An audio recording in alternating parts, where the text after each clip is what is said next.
Yo, what's going on YouTube? It's your boy Keelable here, and today's video is going to be about the huge mega update, patch, whatever you want to call it, that dropped today. 9 point something gigabyte, and it covered anything from multiplayer, zombies, setups, arcade, even campaign. So there's a lot to it, but before that, it's getting ready for the patch tomorrow. As you guys know, the DLC Awakening is dropping February 2nd, 2016, and my gameplay is going to be a little later just because I have college.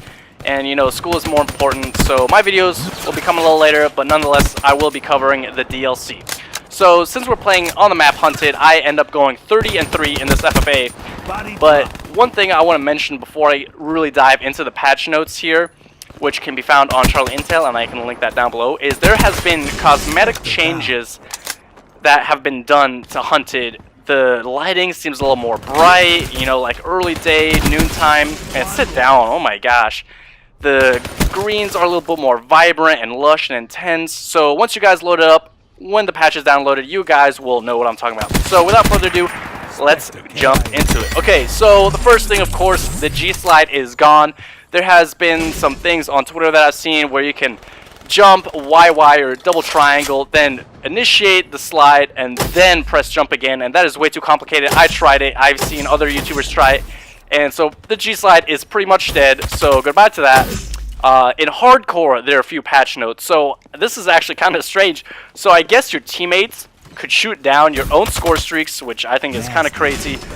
There has been a a nerf to rejack, because I guess if you got shot and had a sentry gun underwater, when you use rejack, you could place turrets underwater, which I think is crazy. That'd actually be pretty cool to see. And just another patch note for the general gameplay, the spawns for Team Deathmatch and Kill Confirmed have been altered so you wouldn't get spawn trapped as much. Now, one thing that I absolutely love that they brought back is the combat record. Now, I was really disappointed that you could only see your own KD and your stats when the game first launched, but now you can see, you know, maybe that one friend was lying about his KD, but now you can double check. That's right. And if you're in a lobby, it's like, whoa, that guy sucks, but then you check his combat record and it's actually really good. So I really just like how they brought the combat record back, you know, to see what their win-loss and all that stuff is. So if they're talking trash, you have the numbers, and numbers don't lie, baby. Alright, as for specialists, the Nomad, rejack got buffed. No one uses rejack, but oh well. For those of you who do, increased rejack stand-up speed. So I guess when you get shot and you have that green smoke, I guess you're gonna jump up faster. I mean, it was not as good as it was in the beta, where you could keep your kill streaks, which was way too OP. But yeah, for anyone that uses rejack, there's that. For the Reaper, the footsteps, holy cow, the footsteps have actually been made louder now, because the Reaper pretty much had built-in dead silence, so I'm glad they fixed that finally, as well as the Spectre, again, for the second time being nerfed now. Reduced leftover specialist power available if player died while activating the Ripper. Now, I haven't tested out the Ripper just yet. I've used a few specialists today, but we'll see in the next few days how devastating that nerf actually is. Now, moving on to assault rifles. These are all buffs, starting with the XR2, which I think is already super good, but increased ADS aim stability as well as increased recoil control.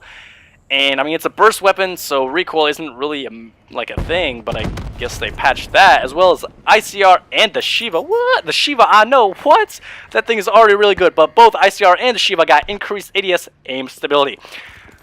Now, one thing I regret to inform you guys, because I absolutely hate shotguns. I hated it, getting them all gold for dark matter, but you know, you gotta do what you gotta do. But the Argus and the KRM, the 262, both, I repeat, both of them, even the Argus here, increased lethal damage range. Now, holy cow, I think the Argus, their range on that thing, you can pretty much snipe someone and get a one-shot, which I think is pretty crazy, but maybe this is a little more consistency issue, because I know with the Argus, I would aim in, I feel like all my bullets hit him, or slugs, whatever, rounds, you know, shotgun bullet, whatever, hit him, and I'd still get a hit marker from like 2 feet away, so maybe more consistency. But light machine guns, all LMGs, so whether it's the Gorgon or the 48 Dredge, all light machine guns got increased ADS aim stability. Now, the Locust, the only sniper that got a buff. Now, the Locust got increased ADS aim stability. So maybe this will help with the quick scoping. I'm not sure. Haven't used the sniper at all today. And now, a special actually got a little nerf here. Well, not nerf. It's not even a buff. It's just a little cosmetic change. But the Brass Knuckles added spark effect to Brass Knuckles taunt. So, I mean, I guess I wouldn't know, because I haven't gotten any specialist melee weapons at all. I've opened like 100,000 crypto keys, open crypto keys, supply drops. You know what I mean. Alright, as for attachments, FMJ got a little nerf where in Safeguard you could no longer do increased damage to the little robot, and oh my gosh. Like right in this gameplay, I failed with the sniper really hard. I tried to get a kill cam, and you guys seen a little bit. But then, this is a big one for me because I play a lot of free-for-all. Awareness perk got a nerf. I repeat, awareness got a nerf, not a buff, a nerf. So reduced audible range bonus. Now, this is a big thing. I mean, I used it today, and awareness still works wonders, you know. But in my opinion, it was OP. I didn't have a problem with it. But so awareness got nerfed, still good. And now most of these kill streaks all got buffed. Cerberus, Hellstorm, Mothership, Raps, Rolling Thunder, Talon, GI unit, as well as the hater, all, and look at that guy spray, holy moly, artichoke. So all those kill streaks or score streaks got a buff, and there is way more things, whether it's arena mode, or the maps, everything, lobby invites, custom games, so many things got patched. It was 13 pages on Charlie Intel, and if I haven't mentioned it already, there is a link I will include in the description to Charlie Intel, and that's all really I have to say. I guess we'll have to see. And YouTube, ich werde euch nächstes Mal sehen.